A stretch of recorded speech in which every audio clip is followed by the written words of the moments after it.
Vous écoutez Monsieur Imo, le podcast belge qui répond à toutes vos questions concernant l'immobilier.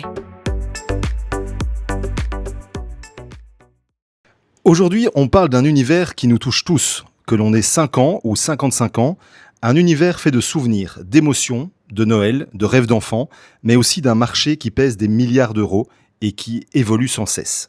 Derrière chaque jouet, il y a des tendances, des innovations, des choix de consommation et une véritable stratégie commerciale. Pour en parler, j'ai le plaisir d'être reçu par Samuel Landemen, directeur Benelux de King Jouet.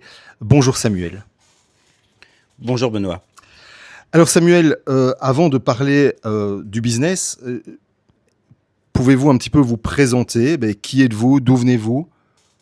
Oui, je vais me présenter en quelques mots. Donc, je suis originaire de France. Je suis marié et j'ai 2 enfants à titre personnel et à titre professionnel. Cela fait 9 ans que je travaille au sein de l'enseigne King Jouet et je suis sur la partie Belux depuis 1 an et demi. D'accord, donc vous vous occupez un petit peu de l'enseigne sur la Belgique et le Luxembourg. Exactement, tout à fait. Ok, un petit peu à tous les niveaux ? Un petit peu à tous les niveaux. Mon rôle consiste notamment à manager différents services auprès de l'équipe centrale. Cela passe par de la communication marketing, cela passe par toute la partie achat et approvisionnement, également des ressources humaines et bien entendu le réseau dans lequel se trouvent nos magasins. Et avant d'arriver chez King Jouet, que faisiez-vous ? Alors, j'ai toujours été dans la vente puisque je suis rentré dans le monde professionnel dès l'âge de 20 ans. En tant que vendeur, j'ai travaillé 13 ans dans une enseigne de sport en France qui s'appelle GoSport, enseigne à l'intérieur duquel j'ai gravi quelques échelons, rentré en tant que vendeur, sorti en tant que directeur de magasin. Et donc après, je me suis très rapidement orienté sur un poste de directeur régional, 3 ans chez Orchestra et puis depuis 2018 chez King Jouet. D'accord, et quelle est votre journée type chez King Jouet ? C'est assez simple en soi.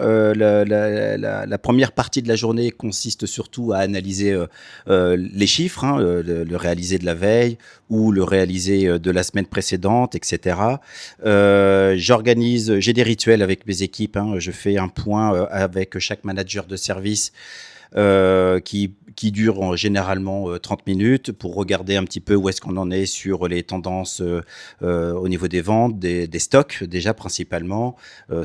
Sur une journée, je peux passer très bien d'un sujet RH à un sujet travaux, à un sujet marketing. C'est diversifié et c'est ce qui fait la richesse de ce métier.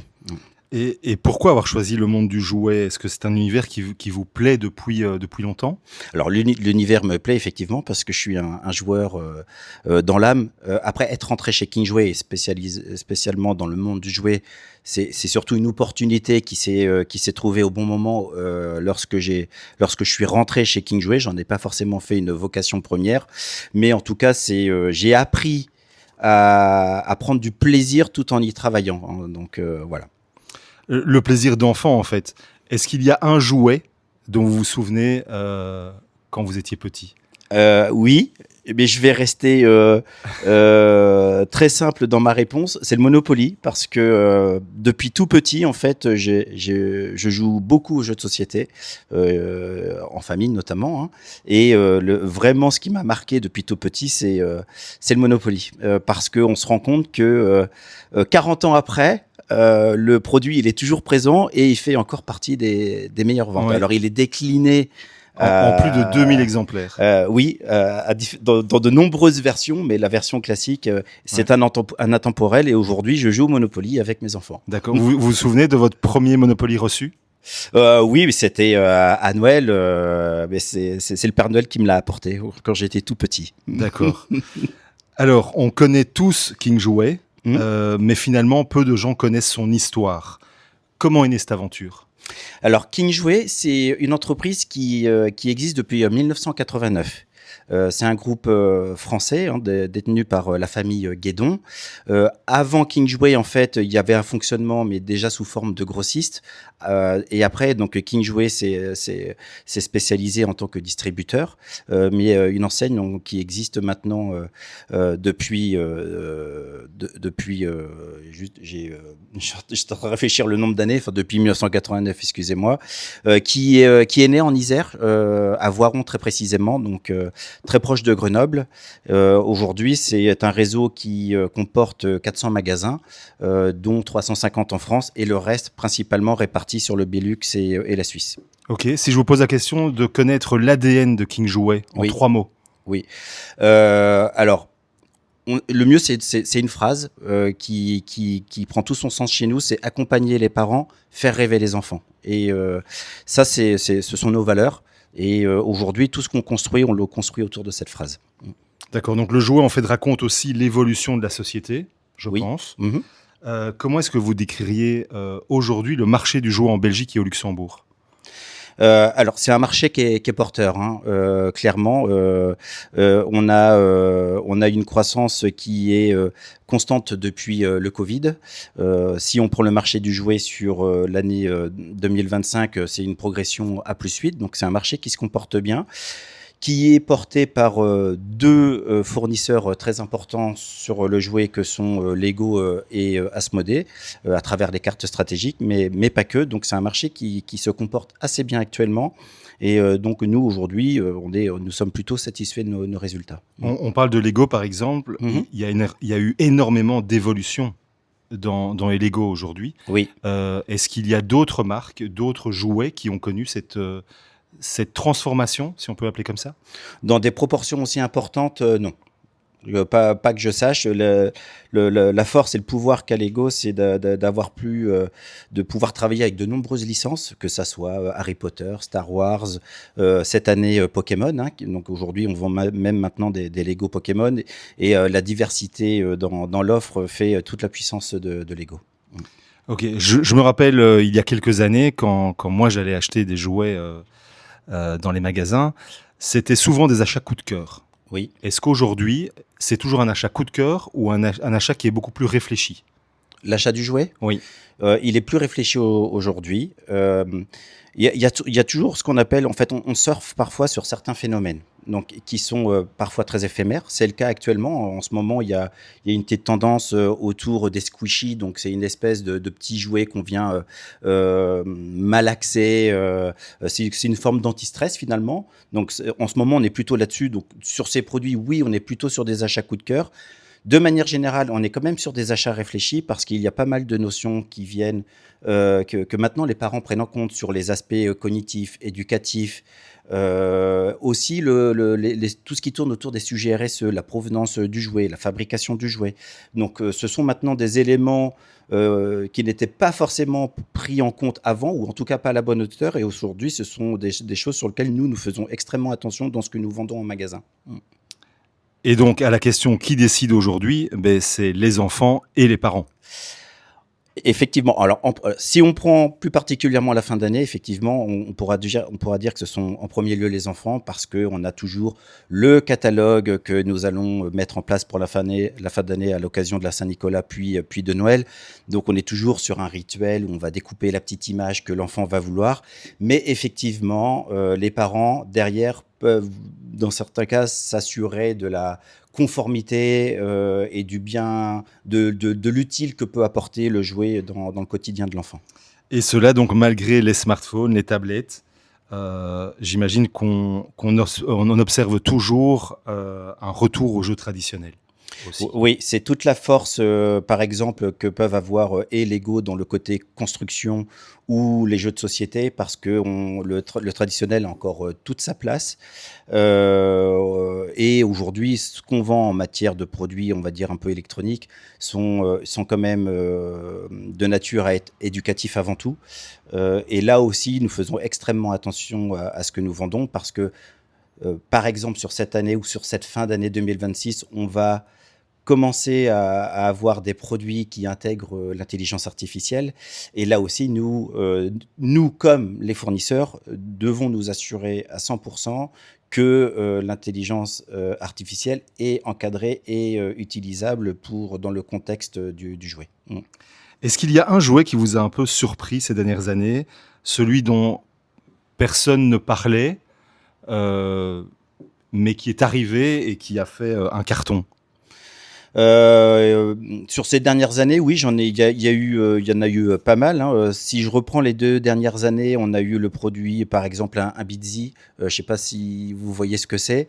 C'est un exemple parmi quelques autres, hein, mais c'en est un très bon, où ce produit, finalement, c'est un hologramme. On le sortait d'une boîte et il y avait une sorte d'hologramme qui sortait de sa boîte. Avec cet hologramme, vous aviez possibilité de faire évoluer le personnage, d'avoir des jeux à l'intérieur de cet hologramme. C'était assez sympa et c'est un phénomène finalement qui est arrivé qu'on n'avait pas forcément vu venir et qui a très bien fonctionné sur les 2 précédentes périodes de fin d'année. D'accord. On en a parlé un petit peu juste avant. Donc, les consommateurs recherchent-ils davantage des jouets durables qu'avant? Oui, c'est tout ce que j'expliquais autour des enjeux donc de ce qu'on appelle RSE, hein, responsabilité sociétale des entreprises, parce que malheureusement encore aujourd'hui, il y a une forte majorité des jouets qui sont encore fabriqués en plastique, hein, ça représente 90% encore, hein. Donc nous, on a aussi pour vocation déjà d'avoir des produits qui ont des provenances avec des matières premières plus durables, hein. Par exemple, des jeux en bois, c'est un très bon exemple. La provenance du jouet, elle est aussi importante. Et il y a aussi tout ce qui est le travail avec des fournisseurs locaux. Je pense que c'est aussi important, notamment en Belgique, d'avoir quelques-uns de nos fournisseurs qui se situent également en Belgique, avec lesquels nous, on peut travailler. Tous ces aspects-là, aujourd'hui, deviennent un critère dans la sélection du produit. D'accord. Il y a beaucoup de constructeurs, de fabricants, je veux dire, en Belgique? Il y en a pas encore beaucoup. On aimerait qu'il y en ait plus et on serait ravis de pouvoir travailler avec une majorité de personnes. Mais je prends un très bon exemple de Kiddy Wolf qui est à Waterloo et qui fait de très très bons produits pour les enfants. On parle bien sûr beaucoup d'Amazon, de l'e-commerce, des marketplaces. Dans ce contexte, quel est aujourd'hui le rôle d'un magasin spécialisé? On a une force chez nous et on s'appuie beaucoup dessus, c'est ce qu'on appelle l'expérience d'achat. C'est-à-dire que sur les plateformes en ligne que vous venez de citer, l'enfant, tout comme le parent, ne peuvent pas voir le produit, tester le produit, jouer avec le produit. Et c'est quelque chose sur lequel nous... Et avoir un avis aussi. Et avoir un avis, et bien entendu avoir l'avis de nos experts en magasin, hein. Et aujourd'hui, un de nos axes stratégiques, c'est justement de pouvoir sortir les jouets des boîtes, les faire essayer, que ça soit aux enfants ou aux parents, parce qu'aujourd'hui, on a aussi beaucoup de parents qui achètent du jouet, hein, c'est pas que pour les enfants. Et on prévoit même des temps, le mercredi après-midi, le samedi après-midi, où on réserve des créneaux pour pouvoir faire tester les produits. Donc on a toute une communication qui s'articule autour de cela, et c'est très très important. Et vous avez ça dans tous les magasins? Oui, dans tous les magasins, tout à fait. En fait, on a des tables qui sont exprès. Alors, bien entendu qu'on ne met pas toujours les mêmes jeux en avant, hein, sinon il peut y avoir un côté rébarbatif, mais on fait tester différents jeux. On communique dessus à travers nos newsletters et nos réseaux sociaux, de façon à ce que les parents, tout comme les enfants, se déplacent en magasin et puissent essayer nos produits. Alors, le jouet évolue, l'entreprise évolue aussi dans sa manière de travailler. King Jouet a récemment investi dans des nouveaux bureaux. Oui. Pourquoi était-ce important pour vous d'avoir justement ces nouveaux bureaux? La première chose, c'est de pouvoir avoir un outil de travail qui soit ergonomique pour tout le monde. Nos précédents bureaux ne répondaient pas à ce critère. Et on a donc ça, c'est vraiment l'élément premier, parce qu'aujourd'hui, on fait beaucoup de réunions, hein, avec les différents services, et on a ce besoin systématique de se concerter les uns avec les autres pour prendre des bonnes décisions et efficacement, rapidement. Donc aujourd'hui, ces nouveaux bureaux répondent à cela. Et après, sans rien vous cacher, il y a aussi une raison d'ordre économique, hein, où aujourd'hui, sur les bureaux précédents, ils étaient bien trop grands par rapport à nos besoins, et qu'aujourd'hui, on a quand même quelque chose de plus petit qui répond à ce qu'il faut aussi d'un point de vue budgétaire. Ok, c'est également une façon d'attirer des nouveaux talents, parce que les bureaux sont beaux. Oui. C'est également, je veux dire, favoriser la collaboration entre vos équipes. j'imagine, et d'accompagner la croissance aussi. Oui. Mettre en avant quelque chose qui est aussi important chez nous, et ça aussi c'est un sujet d'ordre RSE, c'est le bien-être de nos équipes. Et là aussi, on a créé une petite pièce avec ce qu'on appelle un espace zen où on peut aussi avoir ce petit moment de détente. On a une petite terrasse et le bien-être de nos salariés contribue aussi à la performance. Ok, justement, les salariés, ils en pensent quoi de ces nouveaux bureaux au quotidien? Et alors, est-ce qu'ils me disent ça pour me faire plaisir? Je ne sais pas, mais en tout cas, ils ont tous l'air extrêmement ravis des nouveaux bureaux de façon à faire en sorte que le partage soit efficace. Est-ce que les personnes qui étaient en télétravail avant, reviennent au bureau maintenant? Alors, non, parce que il n'y a pas plus ou pas moins de télétravail qu'avant, parce que nos équipes ont quand même toujours pris énormément de plaisir à venir travailler de façon à ce qu'on puisse se voir physiquement. Moi, nous gardons quand même une journée de télétravail pour nos équipes en centrale par semaine, qui est généralement le vendredi, parce que là aussi, faut pas oublier que les déplacements coûtent cher, le carburant coûte cher, hein, on connaît le contexte actuel, et de pouvoir permettre aux équipes de rester une journée à leur domicile, je pense que c'est aussi important dans ce cadre-là. On a une ambition à l'échelle du groupe global, je pense que ça répond un peu à tout ce que je vous ai dit précédemment, c'est que nous voulons réduire notre empreinte carbone et le diviser par 2 d'ici 2032. Donc tous ces petits gestes mis bout à bout, que ce soit sur les sujets achats ou sur les sujets déplacement, ça fait partie, ça rentre en compte ça rentre en ligne de compte dans la réduction de notre empreinte carbone. Kingsway possède aujourd'hui un réseau important de magasins, que ce soit en France ou en Belgique. À quel point l'emplacement est-il stratégique de ces magasins? Aujourd'hui, nous avons donc 25 magasins, très précisément. Nous en avons 5 sur le Luxembourg et 20 sur la Belgique. Clairement, aujourd'hui, c'est essentiel, hein. Pour définir un emplacement idéal, hein, on va parler déjà de visibilité, de facilité en termes pour nos clients, bien entendu. Et tous ces deux éléments-là, c'est déjà les éléments essentiels et indispensables pour déjà espérer pouvoir rendre les magasins rentables. Après, ce ne sont pas les seuls critères à prendre en compte, hein. Quand on décide d'une ouverture du magasin, on va regarder de façon plus générale la zone de chalandise, le pouvoir d'achat, l'agglomération, la concurrence. Ce sont énormément de paramètres à prendre en compte pour nous permettre de dire oui, c'est le bon emplacement. Donc, on fait comme des études de géoconsulting qui nous permettent de décider oui, sinon l'emplacement est viable ou pas. D'accord, donc on entend souvent l'emplacement. Oui. C'est toujours vrai en 2026. C'est toujours vrai. Facilité, accessibilité, visibilité sont les maîtres mots. Et comment faites-vous pour trouver le bon? Est-ce qu'il y a des doutes quand on ouvre un nouveau magasin? Mais de toute façon, on a toujours une part de risque, mais on fait en sorte qu'elle soit la plus minime possible. Nous faisons quand même aider à côté de ça par des commercialisateurs, hein, qui finalement, on leur dit exactement ce qu'on attend en termes de superficie, en termes de visibilité, de zones des grandes agglomérations que nous avons ciblées. Donc nos commercialisateurs, bien entendu, nous aident dans les démarches. Après, parfois, ce sont des opportunités, hein, des enseignes qui ouvrent, d'autres qui ferment. Donc, parfois, ce sont aussi des opportunités qui se présentent à nous. Existe-t-il des différences entre la Wallonie, Bruxelles, la Flandre dans les habitudes de consommation? Alors, je vais devoir mettre un joker sur cette question, parce que la quasi-majorité de nos magasins se trouvant en zone donc en Wallonie, je ne connais pas suffisamment bien le marché flamand pour pouvoir vous apporter une réponse. Mais c'est le but, plus tard. Rien n'est à exclure, pourquoi pas. Nous avons un magasin qui est situé en zone flamande, à savoir le magasin de Nossegem. Mais pour autant, on a 70% de la population francophone sur ce magasin. Donc, il faut encore qu'on y réfléchisse et si demain on vient sur la partie flamande, ça peut aussi vouloir dire repenser un peu toute la partie achat. Donc, il faut pas l'exclure, mais ça demande un gros travail de préparation en amont.